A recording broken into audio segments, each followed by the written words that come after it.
Friday. Those of you that are my friends on Facebook, I want to share that program, Expected End. Our eyes were open. I'm just going to talk a little bit about it, then we pray tonight. Because we have one more major program this year. It's on Tuesday night. I just posted it on Facebook. I've been working on the flyer since I came, so kind of delayed me a little bit. We're trying to get it the way God wanted it to be. So we and the team, we're making everything perfect. Hallelujah. Amen. Because next year is a year that you have waited for. Amen. Amen. Every one of you. You don't know about it yet, but you will discover it when you get there. Because many times, when you are looking for something, you don't know what you are looking for. Adam was looking for a wife, he didn't know. But the Bible says it's not good for the man to be alone. I will make for him a helpmate. The moment he saw his wife, he knew. Hallelujah. But he didn't know he was looking. He never complained to God, say, I need a wife. He never asked for a wife. But when he saw her, he knew this is what I was looking for. He said, now this is the bone of my bone and the flesh of my flesh. And she shall be called woman because she was taken out of the man. Let us pray. Father, we thank you today for the entrance of the word. Bringeth light and understanding to the simple. Lord, your word is a lamp unto our feet and a light unto our path. Let the word that we shall speak and hear now not be an enticing word of a man, but let it be the word of God that will bring glory to thy holy name. In Jesus' mighty name we pray. Amen. God bless you. You may be seated. Hallelujah. So I'm just going to give you a recap and we pray. We are going to pray for God to begin to deliver those things that he has promised us. I remember yesterday, vividly, a lot of people quote that Jeremiah 29:11. They don't know what happened before God said that. And I kind of told us what happened. And the prophet came and lied. Many of us have been lied to by prophets. It's in the Bible. A prophet, Hananiah, came and lied and said, God said in the altar of God that in 2 years, your problems are over. You are going back home, you will be settled. And everybody was saying amen. Jeremiah was just there looking at him. And the Bible said Jeremiah said amen. And he went further because Jeremiah knew they were in bondage, so he had a yoke upon his neck. I'm talking about Jeremiah 28 now. The Bible says Hananiah took the yoke off his neck and put it in the altar of God and broke it. And said, so is all the yoke in your life broken? And they said amen. And he left. God told Jeremiah, said, that man is a liar. I didn't send him. He said, because he has broken that yoke that was made with wood, I will give you a yoke that is made with iron. He said, you are not coming out now.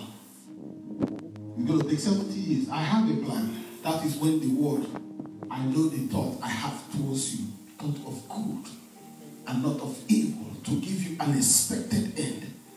But there was something he told them in that Jeremiah 28. Let's just get back to 28 so that we can move further. If you are joining us online or anywhere, I want you to just bear with us because we are going to get to what God wants us to do tonight. Look at 28. Look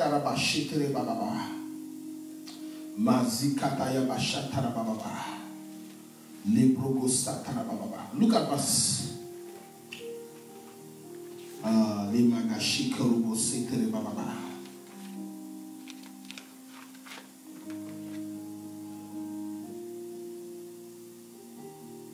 Verse 15 of 28, he said, then the prophet Jeremiah said to Hananiah that had prophesied before him, the prophet, hear now, Hananiah, the word has not sent you. The Lord has not sent you. But you made these people trust in a lie. Therefore, thus says the Lord, behold, I will cast you from the face of the earth. This year you shall die, because you have taught rebellion against the Lord. So Hananiah the prophet died the same year, in the 7th month. Everyone that have told you a lie in the name of the Lord, that is, you have the audacity to present them into God for death, because you can't lie just because you want to get bread or wine. Hananiah wanted to excite the people. He came and began to lie. Say, God said everything is well with you. God said, I didn't say that. I have a plan for you. And that's on the 7th month of that year, he died. But God began to speak to Jeremiah in Jeremiah 29, and let's start from verse 5 or verse 4. He said, "Thus says the Lord of hosts, the God of Israel, to all who were carried away captives, whom I have caused to be carried away from Jerusalem to Babylon." So God said, "I am the one that carried you." The Babylonians stopped, they did that. But I am the one, because you remember when Nebuchadnezzar invaded Judah, they carried the best doctors, the best teachers, the best musicians, the best plumber, the best traders, the best they took. They didn't take weak links. They took the best out of the land. So the Jews have no great man anymore. Every best person is in Babylon. Pastors that can prophesy things that happen, all of them are in captivity in Babylon. But God said, "I carried you there." Look at verse 5. He said, "Build houses and dwell in them, plant gardens and eat their fruit. Take wives and begat sons and daughters, and take wives for your sons, and give your daughters to husband, so that they may bear sons and daughters, that you may be increased there and not diminish." So God said, begin to take over that city. So don't change the city yet. A lot of people are making new plans. Say, by next year, I'm going to run out of Georgia. God says, hallelujah. Amen. I put you here in Georgia. Begin to buy lands. Begin to have children. Because I will give you the land that I have carried you into. You went there as a slave, but you are going to own that land, because I will turn everything. If you read down, God said, pray for the land to be peaceful, because when the land is peaceful, you shall be peaceful. When the land is successful, you shall have success. Because this land I have given you, say you will stay 70 years. Not 2 years, as the prophet said. God says 70 years. And that time you have taken over the land. The people that want to go will go, because so after 70 years, nobody is going anywhere anymore. Many of us that came to America were saying, if I stay 5 years, I'm gone. Many will never see their homeland again. America has become their home. And people are still waiting. Some people are building houses in Africa that they will never leave. God said, build it where you are. Get married there. Have children. Take over the land. Because my plan for you is not to go back. It's for you to expand where you are. To develop. He said, for I know the thought I think towards you. Thought of good and not of evil. To give you an expected end. To give you an expected end. Our end is great. Hallelujah. Amen. We thank God for life. We thank God for prosperity. Then today we start to talk about a man that God planned his life very well, but people thought. Sometimes when you are in the plan of God, we talked about Mary on Christmas Day. When Mary was in the plan of God, it looks like a curse. How can the angel say, "Hail Mary, full of grace, the Lord is with you. You are blessed among women," but she can't find a place to lay her head. And she was homeless for a long time. And she had a child in a manger. And persecution was coming from one persecution. God said, I know the plan I have towards you. Plan of good and not of evil, to give you an expected end. It doesn't matter what is going on now. If you can hold on. This morning I told us that what you have to do is to survive the process. Because the process sometimes can be brutal. People you expect to stand with you might not be standing with you. People you expect to be with you, it can be your children, your brother, your husband, your wife. They will abandon you, but God said, I have a plan. It's a good one.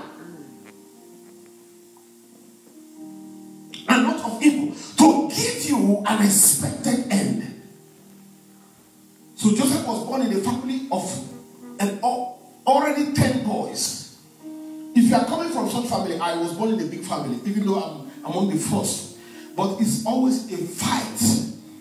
My mother had 9 children. Hallelujah. I was number 2. But I was the first son. So it's always you have to struggle to get attention. If you are from that kind of family. Everybody has to be loud. Everybody has to, prove something. Because you have siblings. And when you have people from the same womb. And I remember my sister used to first my elder sister, first in everything. And I will come second and third. And my father will tell me that, look at your sister. She is always first. So my focus was to beat her record. Hallelujah. It was tough. I couldn't beat her record until we go to high school. Throughout the whole of our primary school, if I come first in our class, and we come first, and her margin will be more than my own. My sister always gets distinction, 95, 98. And when I get 90, I'm happy. And she will say, but you are first, but you have 90%. I'm still above you. Hallelujah. So the attention was... So Joseph was born in that kind of family where he has 10 boys that he has to compete with. But in destiny, there is no competition. God has already planned it that he was the least at the time he was born. He later had a younger brother called Benjamin. But he became the first. It doesn't matter your position in your family. It doesn't matter your position where you are. You might not even have gone to school at all. You might not have education. Jeremiah was telling God, I didn't go to school. I can't speak English. I don't care. Because I have a plan for you. He said, before you were formed in your womb, I have consecrated you a prophet unto nations. Don't tell me you can't speak. Go ahead and preach. So many of us, we are trying to put our hands in different things. But have you asked God, what is your plan for me? Because the moment you discover who you are in God, life will become a vacation. Every part of your life is going to be rest. It might not be sweet while you are going through the process, but I'm telling you, the process is what makes you who you will become. It is what makes you the process of what you will go through is what will make you who you will become at the end of the day. Hallelujah. So Joseph began in a family where it would be very tough to get attention. But something was already inside of him that he didn't know that he came with, which is administration. He knows how to count money. He knows how to organize things. It was just inborn in him. So his father put him in charge of the family business. And his brothers have to account to this boy. And that brought envy. And not only that, Joseph came one day and said, hey, I had a dream. They said, really? What kind of dream is that? I saw 10. He said 11. I saw the sun and the moon, which is his father and mother. And he saw 11 stars. And one little one in the middle. And the 11 stars were bowing down. So they looked at themselves. Okay, we are 10 plus his younger brother, 11. So you are the one we are bowing down. We are going to kill you. For telling us that. And even his father warned him. He said, don't have that kind of dream again. But the dream came twice. Have that kind of dream. Before you get to your future, let me tell you, God will show you pictures in life. I saw America before I came to America. One day I'm going to tell you this story. I saw New York clearly. I was sitting down in the park, downtown Manhattan, New York. I came to New York. I sat down at the same spot. Everything I saw in that dream in 1997, I saw it live. But I didn't know. It was New York. God never told me. Before you get to your future, God will show you pictures unless God is not speaking to you. Many times we have seen things, but we don't listen. We don't try to put them together. So Joseph just keep going on again with himself. But what happened, his father one day looked at him and said, this boy has been working so hard. I think I need to give him a gift. He doesn't take salary. He was living with his father. His brothers, they have their wives and their children. They already have their tents. They were being paid. But he was not being paid. But he was working diligently. And the father began to make a coat for him.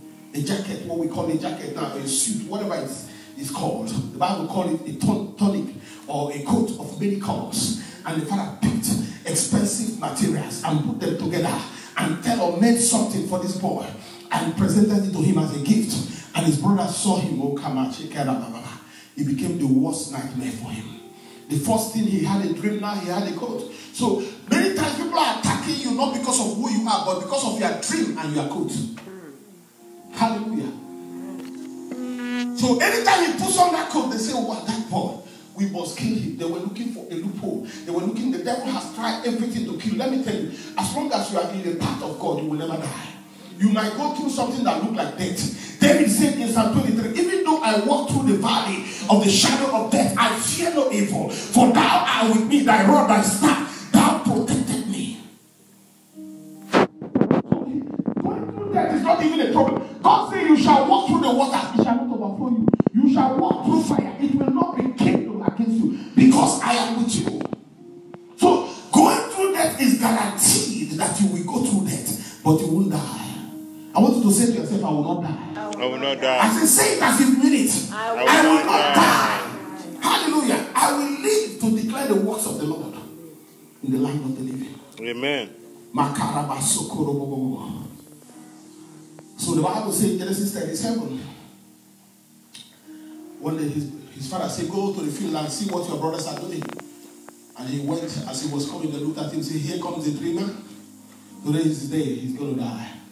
Verse 18 of Genesis 37, the Bible says, when he came down, his brothers took him and stripped him of that jacket. How wicked are people? This is their baby brother. Joseph was just a baby. To Reuben, Simeon, Levi, Judah, Issachar, Zebulun, Dan, Naphtali, Gad, Asher. They were all men, but this is a boy. The Bible says they took him and stripped him of that jacket. And said, we're going to kill him and just tell our father that one animal has devoured him. And that will be the end of this dream. But let me tell you, you might go even almost die. You won't die. The senior brother Reuben said, no, let's not kill him. Let's put him in a pit. And while they put him in a pit, the Bible said they were eating the food he brought to them in front of him, and they were celebrating him. And he was in the pit crying. And they were eating. They were eating. And here comes the Ishmaelites. When you are a man of destiny, from nowhere the Ishmaelites came out. The people that buy things, they walk by. And Judah said, look, it's not us killing him and carrying blood. And they're like, let's just sell this boy and let him go away so we won't see him again. And they buy into the idea. And they took Joseph and sold to the Ishmaelites. And took his jacket and killed one of the animals and put the blood on it. And brought it to their father and began to cry and say, oh, the animal devoured him. We found the jacket on the bush. And the father burned him. And everybody cried. But that did not take his destiny away. The destiny continued to grow. And Joseph went to the house of Potiphar. We know how he went in there as a servant and became a boss of bosses. And even the man didn't know how much he had. He put everything in the hand of this boy, a slave boy that was bought with money. When you buy somebody with money, you own them as property. They don't have a willpower to say anything. But Potiphar looked at Joseph and said, I'm putting you in charge of my slaves, my business, my resources. But see, one thing that I am above you is this, my wife. Don't touch her. So one day the woman said, well, if this man is in charge of my husband's money, I want him. You know how women think. The man owns Joseph as a property. But the wife said, this is the Joseph I want. And she conspired and lured her into her room. But he ran away. He told her one thing before he left. He said, look, your husband has put me in charge of everything except you. I will not defy that trust. And I will not defy my God. And the woman said, what? Every young man, every slave will jump into this opportunity. And if that opportunity is presented to them, many young men will say, I'm going for that woman. But Joseph said, I don't need this woman because my destiny is bigger than her. And very soon he will soon find out. The Bible said that he was thrown in jail. Even Potiphar did not believe what the wife said.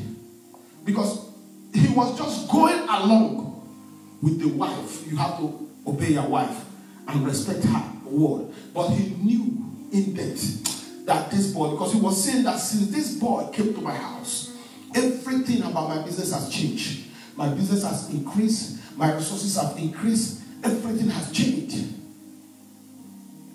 But he still let him go. They put him in jail.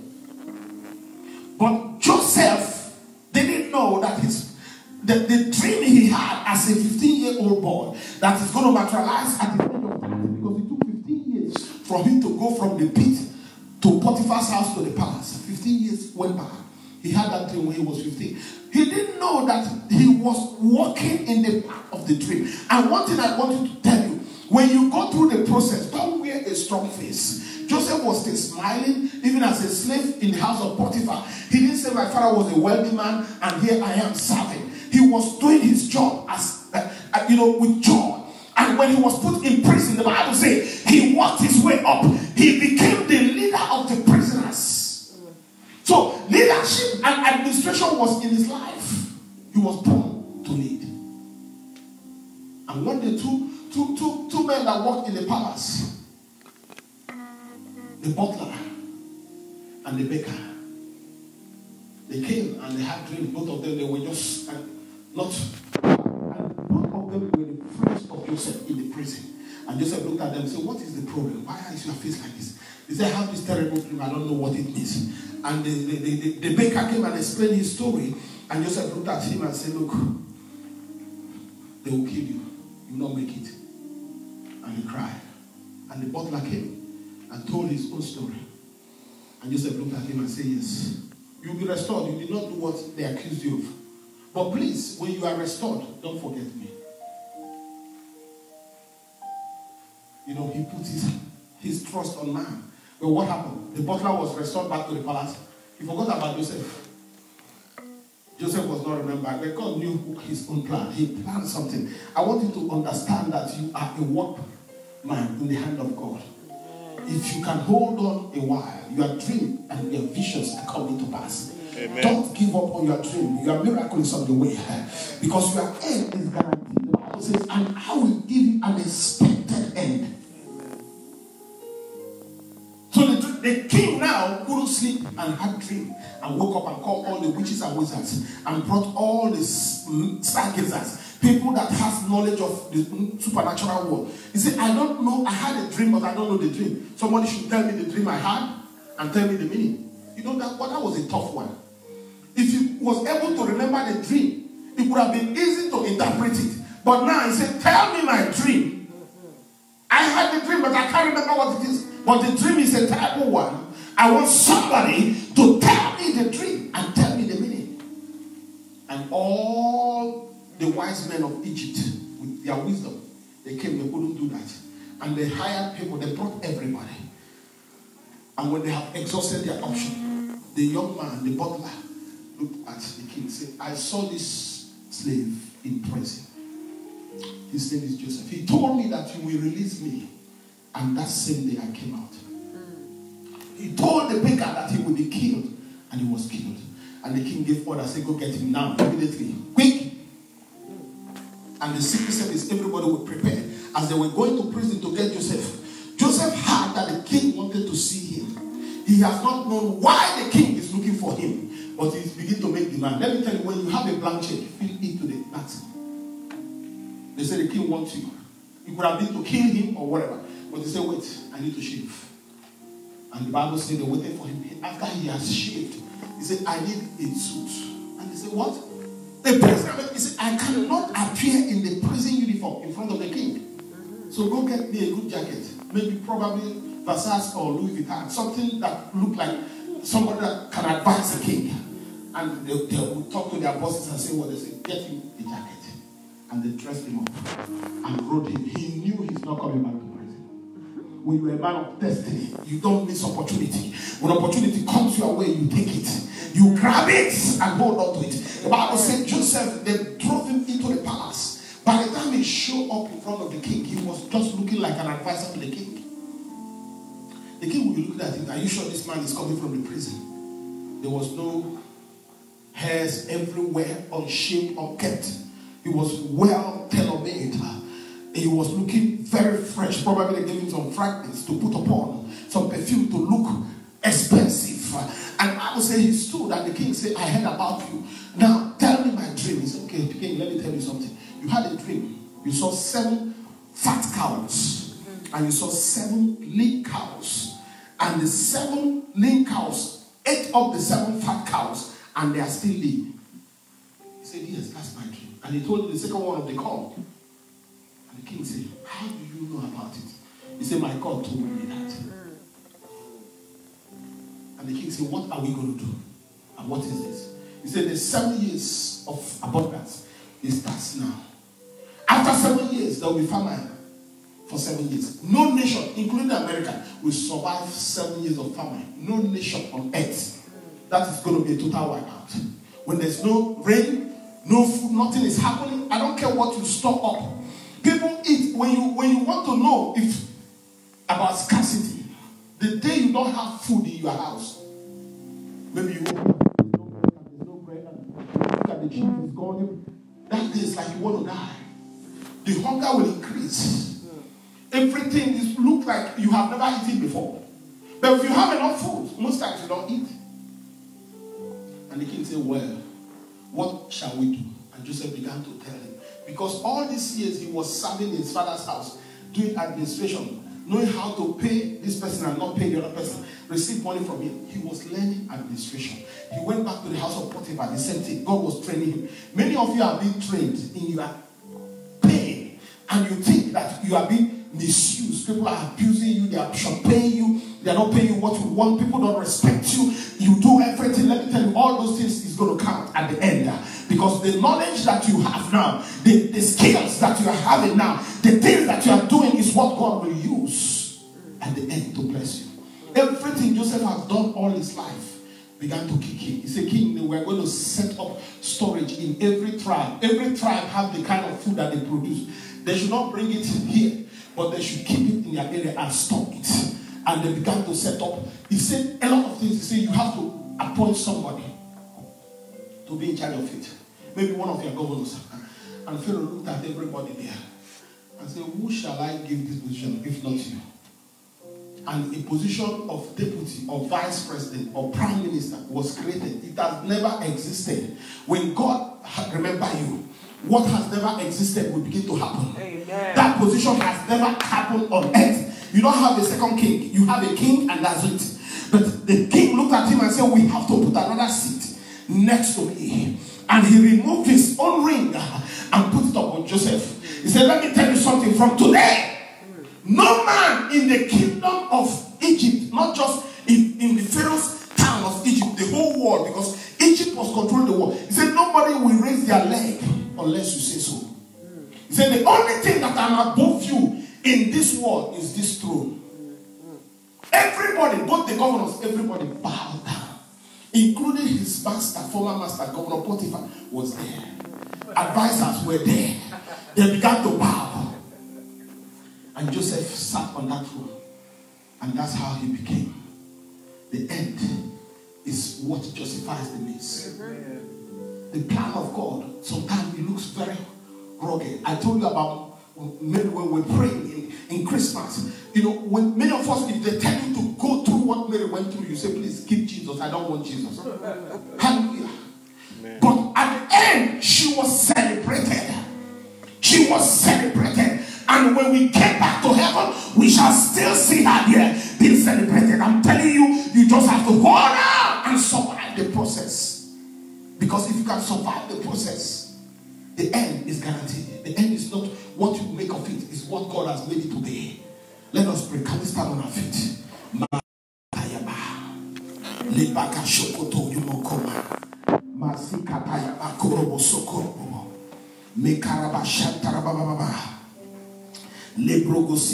Begin to thank God as the year is winding down. I don't know what your end is. Like Pastor IJ said this morning, many of us are just in the process of making the dough. Some of us are already in the oven, ready to get it. Some of us are out of the oven. Whichever way you are with God in His plan, because we're talking about the plan of God. He said, for I know the plan I have towards you. I know the thought I think towards you. Thought of good and not of evil, to give you an expected end. I want you to begin to thank God for that end. Your end shall be greatly increased. It doesn't matter what happened before or what is happening now. What justifies is the end. The end is going to be great. The end shall be wonderful. The end shall be celebrated. In the name of Jesus Christ. Don't be lied to. God said the plan is a long-term plan. Never you fall for tomorrow. God is giving you $1 million. It's a cheap lie. And another lie to the whole Israel. And say 2 years, everything you did in life is done. And God I didn't say so. It's a 70-year plan I have for you. What I want you to begin to buy land because you are prosperous. Even though you are in captivity, but you are not going to be a slave. You are in captivity to succeed. I brought you to a better place. I brought you to a bigger place. You begin to buy land, begin to have children, take your husbands and your sons to marry your daughters. Let things begin to happen. Increase in size. Because it's a long-term plan. God will never give you a short-term plan. There's a process. I want you to talk to God now. Say, whatever plan you have for me, if I don't know it yet, show it to me. And if I know it, Lord, help me to fulfill it. Help me to go through it. Help me to walk through it. Help me to make it happen. Help me to be who you want me to be.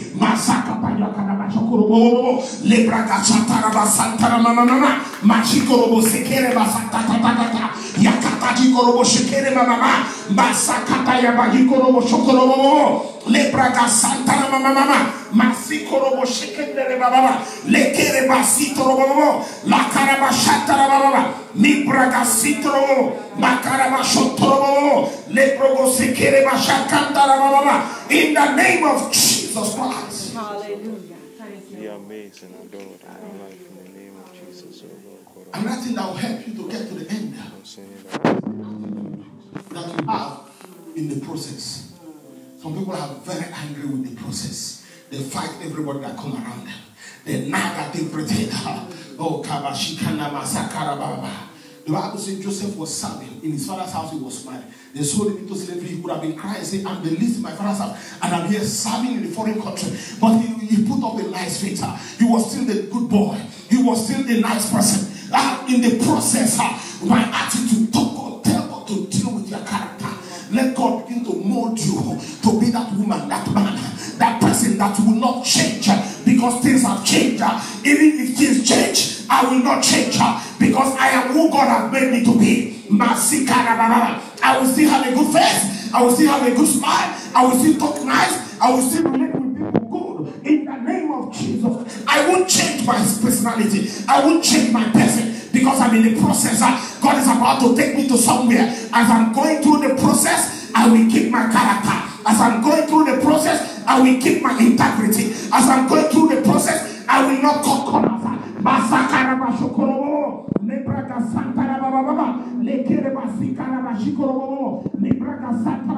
In the name of Jesus Christ.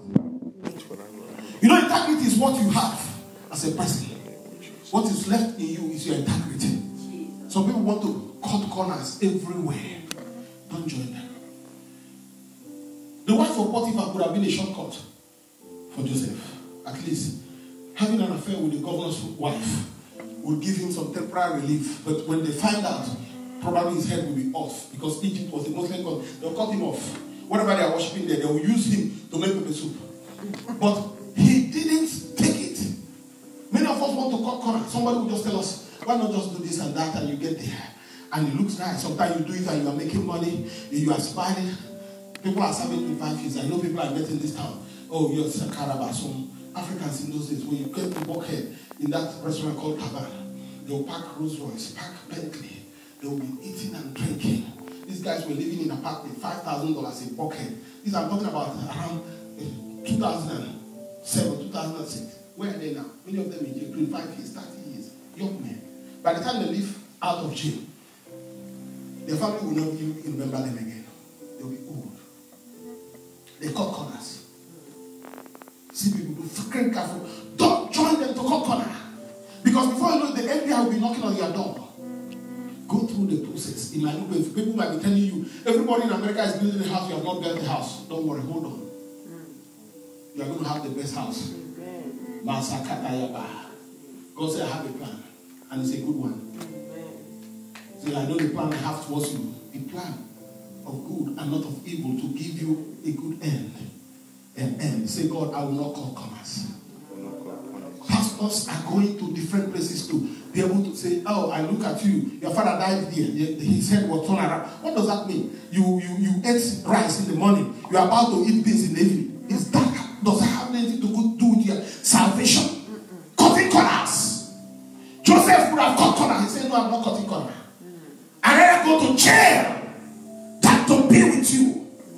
And he went to jail. God said, yes, that's my son. husband. So tell God I won't cut corners.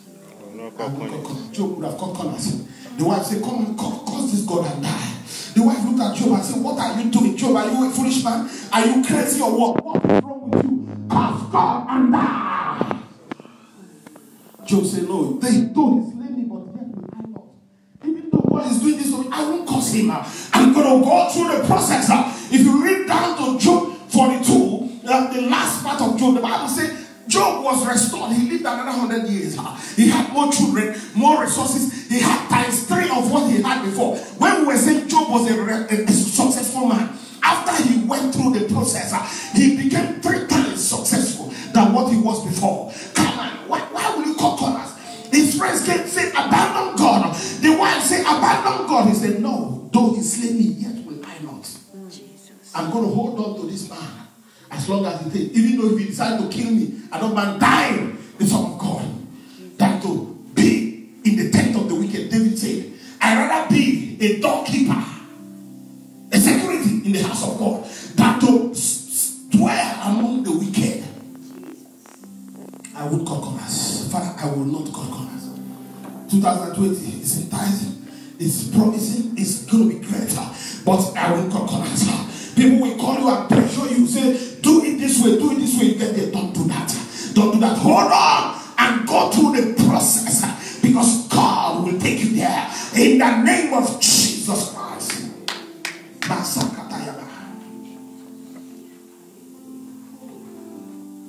Another prayer we're going to pray.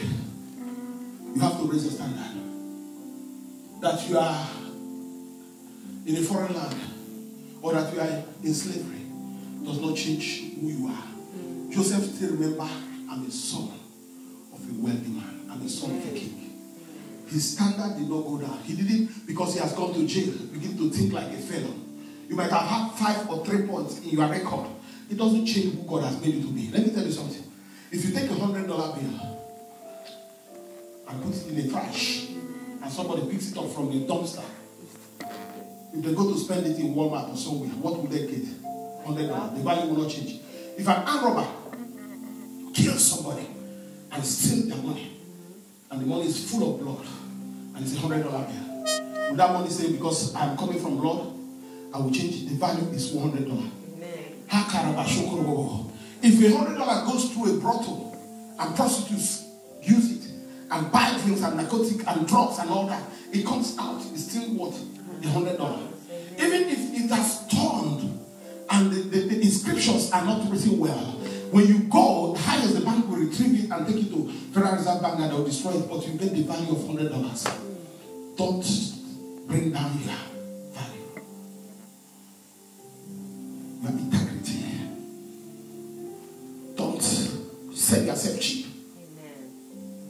You have to keep that standard. Keep your standard. Keep your standard high. I want you to pray. Joseph, when they came to call him from the prison, he was a prisoner. He could have run out with overall and looking haggard and with chains. But he knew who he was. He told them, look, I need to shave. They said, oh, this guy, prisoner. He said, I want to shave. But because they were given honor by the king, they waited for him. He shaved, took his shower, cleaned up, came out and said, well, I don't have good clothes. I've been here for a long time. I need a jacket. I need something good. He knew who he was. He did not lower his standard. Don't lower your standard, because now you are somewhere and people come saying everybody's, your service is $100. And because of where somebody saw you, they say, I'm going to give you $50. After all, you don't have anything. Say, no. I still need my $100. Keep your standard high. He didn't sell himself cheap. If he had sold himself cheap, Pharaoh would look at him as a prisoner and say, well, we take the information and put him back in jail. That's where he belongs. But Pharaoh looked at him and said, this guy is so smart. He looks good. Who can do this but you? Tell God, I'm not going to lower the standard. My standard will not come down because of where I am. I cannot sing the lost song in Babylon. I cannot sing the lost song in Babylon. I cannot sing the lost song in Babylon. I will not lower the standard of who God has made me to be. You are a royal priesthood, a choosing generation, a peculiar nation, the apple of his eyes. Don't let men cheat you out. Don't let them trash you. I don't care what they say about you. Don't believe that lies. You are not who people say you are. You are never who they think you are. You are who God has made you. You are the best of yourself, because God has created you different. You are not your brother, your father. You are not your mother. You are not anybody. Your father might be low, your mother might be low. Your family might not have a name. You might not even have a father. God is your father. In the name of Jesus Christ. Mistake many of us make. We get a little job and they are paying us, and we are looking at the resources. Let me tell you, your resources is not your source. Amen. Your job is not your source. Amen. Thank you, Lord. David said in Psalm 121, verse 2, I will look up to the hill. Where will my help come from? My help comes from the Lord. The Lord is your source. Amen. And your job becomes the resources. Your business, that's what you get from your resource. But the source of that money that goes through that business is God. I will not be overzealous of my business and my job and my boss and forget the source. Because if my source is not in good terms with me, that resources will not be there. Hallelujah. When God is angry with you for a moment, you are gone from that job. The Bible says the way of a man pleases the Lord. He shall make even his enemies to be at peace with him. You have to be at peace with God first. God is your source. Tell God, I will not lose my sight on you. You are my source. Even as I'm going through this process, you are my source. Not my job, not my brother, not my sister, not my pastor, not my wife, not my children, not our members. Yes, my source is God. Not my job, not my boss, not anybody, not the devil. I thank God for the people that you provide for me, but you are my source. I depend on you. I hold on to you.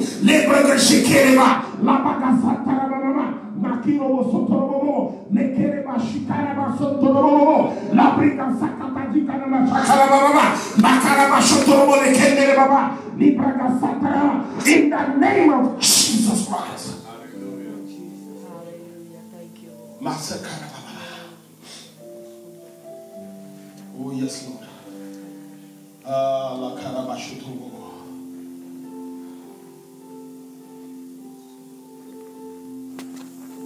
You have to be specific what you want in life. Life does not give you whatever comes to you. It gives you what you put in demand. What you demand is what you receive. Joseph told the king the dream and told the king the solution. And he said, please get somebody that will do it. And the king will say, no, who can do it? You already have a master plan. So before you get to your destiny, make sure you have your vision board in your mind. Know where you are going. Before the king had that dream, Joseph already has mapped out. The district of Egypt has different tribes. And Joseph said, let every tribe produce what they produce. And from their side, we are going to have storage in different places. And somebody will go and supervise it as they are producing and storing. They should not bring it here. We want to have storage everywhere. So people should not move from where they are. They should stay where they are and produce things. It's not a plan that you just get out of your brain because you are standing in front of the king. It's something that you have planned before. Joseph already knew what the economy of the world would be. He already had a master plan of everything. Don't just show up without information. And you say, I'm looking for this job, and God gives you opportunity. You are standing in front of the person that will hire you, and they say, what do you have to offer us as we are going to hire you? You say, well, whatever you want me to do, I'll do. You don't have that job. You lost it. You tell them why you are different from every candidate. I will bring this, I'll bring this, I'll bring that, I'll bring that. I'll bring this, I'll bring that, I'll bring that. They say, wow, we have never heard anybody say it like this. You are hired. A business proposal, you pick a proposal, they say, okay, we have seen your proposal, it looks nice. So what do you do for us? And you begin to tell them specifics. You know your numbers, you know how to cross your T's and put your I's, dot your I's. Everything is already there. As we enter, begin to prepare it. If you don't have it now, go and begin to write things out. Write as many as you want. You don't know where God is going to pick out from. Begin to tell God, say, give me a vision board, a vision plan. Let me begin to write the vision and make it plain. God told Habakkuk in the book of Habakkuk chapter 2, say, write the vision and make it plain. For he that will run, when they look at it, The pattern will not change. They will run with it. Make it plain. Like Karababa. Joseph has a plan. He had a vision. He has written it out. He had it. He know it. He was just bringing out, pulling out from the storage. He was just speaking and speaking and speaking. And the king said, of who can do this if not you? Who can be the one that will administer this? Who can be the one to handle this kind of capacity if you are not the one? He has developed himself so much. That will take us to the next prayer. Increase your capacity. Amen. Thank you, Jesus. Maybe you can handle 5 people now. Begin to practice to handle 10, 20. When they put you in front of 20 people, you will not get confused. It's what you have built. There was a job I got one time when I just finished from school. So my school called me and said, there's this company, they moved from 50,000 square feet to 150,000 square feet. They're looking for a manager. They're confused. Their business have been going down. The orders they receive, they don't know what to do. And the lady said, I know you have talked about business, but I don't know, can you do it? I said, yes, I can do it. I said, I've told them that I have a candidate that is coming. So you just go there and tell them what you can do for them. I went down to this company. They were all sitting down in their bodies. I walked in and they said, okay, are you this person? I said, yes. They said, we saw your resume, but this is the warehouse. We just got it new and we have our production is coming. We don't know how to fit in all this. And I said, well, do you have a what's it called? Agencies that you use right now? They said, we have one. I said, we need like 2. So that if they cannot fill all the people that we need, we get more from the other side. I said, we have to call different agencies and see what they can offer and sign contracts.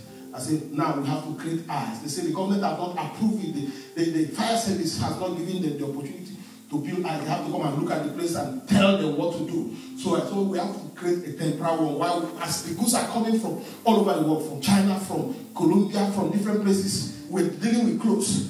I created an eye. I have never done this before. While I was talking to them, we were putting tapes on the ground, using marker to give it number, and they were putting panels. Before you know it, in 1 week we have an eye. We have a full production. That job I was supposed to go and work for 3 months. I was there for 1 year and 2 months. Because I didn't know what to do. The one who could not believe what they were hearing. They have been there for 2 weeks. Their business is falling apart. They will bring in goods. They don't know where they keep it because things are all over the place. And now we begin to mark, put tapes on the eye, and put markers. So every goods have the school number. Use that number when you walk into the eye. It's a temporary eye. So we use pallets to create eye. We're stocking it on top of each other. Oh, come on. You have to have a capacity to carry the kind of success that is coming your way. Because sometimes God will send that success and you don't have the capacity. You lose it. You have to go back and get trained. Today, ask God to increase your capacity as a person. Maybe you can deal with 5, 10, 20, 50 people now. Ask God to give you the ability to deal with 100. How can I be able to manage 100 people? If you get 100, go for 1,000. You get to 1,000, go for 10,000. From 10,000, go to 1,000,000. If your capacity is not enough to carry what is coming your way, you cannot do it. Joseph had the capacity to control the economy of the world. Capitalist, as we see it today, was Joseph that created what America is using. It was the format of Joseph in Egypt that the whole world, even the British, are using till today. He was the master of capitalists. He told the king to buy every land in Egypt. People were selling their land for food. It was Joseph. His master plan. Capacity to carry the whole world. God, give me capacity to carry what is coming my way. Because my end shall be great. Oh, but if you don't have the capacity, how will you carry it? Let me show you something about capacity. As we are praying, God just put it in my mind now. In the name of Jesus Christ. In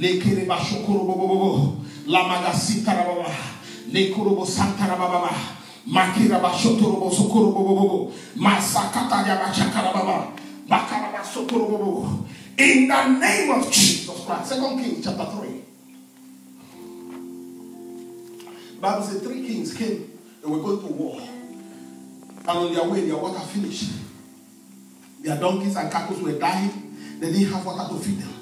They were trying to inquire the Lord. They couldn't find water. For 3 days, they have been running in the wilderness, no water. The Bible said that, and Joseph had said, is there any prophet here? Let's go and inquire. And they said, yes. The prophet Samuel is here. And they came. I want you to see what happened. Oh, 2 Kings chapter 3. Verse 11. And Joseph said, is there no prophet of the Lord here, that we may inquire of the Lord by him? So one of his servants said to the king of Israel, answered and said, yes, Elisha, the son of Shaphat, is here, who poured water in the hand of Elijah.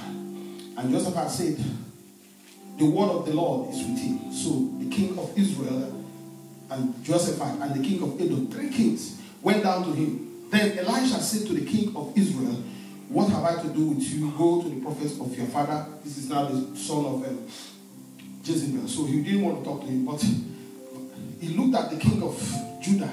But the king of Israel said to him, no, for the Lord hath called these 3 kings together and delivered them into the hand of the mob. Verse 14. And Elisha said, as the Lord of hosts lived, before whom I stand, surely were it not that I regard the presence of Jehoshaphat, the king of Judah, I will not look at you nor see you.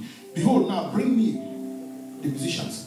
Then it happened when the musicians played, and the hand of the Lord came upon him, and he said, thus says the Lord, make this valley full of dishes. For thus says the Lord, you shall not see wind, nor shall you see rain, yet the valley shall be filled with water, so that your cattle and your animals may drink. Hallelujah. These men were asking for water. They didn't have anything. They want God to send rain. Capacity. Talking about capacity. And the king said, what? Go and dig ditches. And then dug ditches. He said, you will not see wind nor rain. That's where the miracle is. Your job is to dig ditch, because you need something to carry that water. Many of you are planning for big business. You don't have a business account. There's some money that can never enter your personal account. When it goes there, and what's it called? FBI will carry you. You need to have a business account. And there's some money you cannot receive in check. That must be transferred. If somebody gives you a check of 10 million, that's the fraud. If you deposit in your account, you'll be carried the next day. Tell them to wire it, do transfer. So the government can see where it came from and where it's going. And that kind of money cannot go into a personal account. You have to have a business.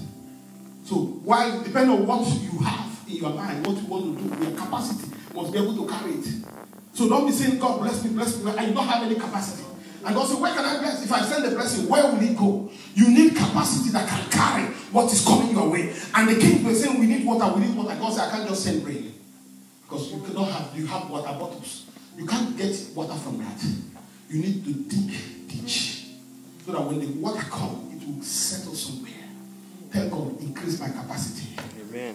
Lord, increase my capacity. We're going to stop here. Increase my capacity.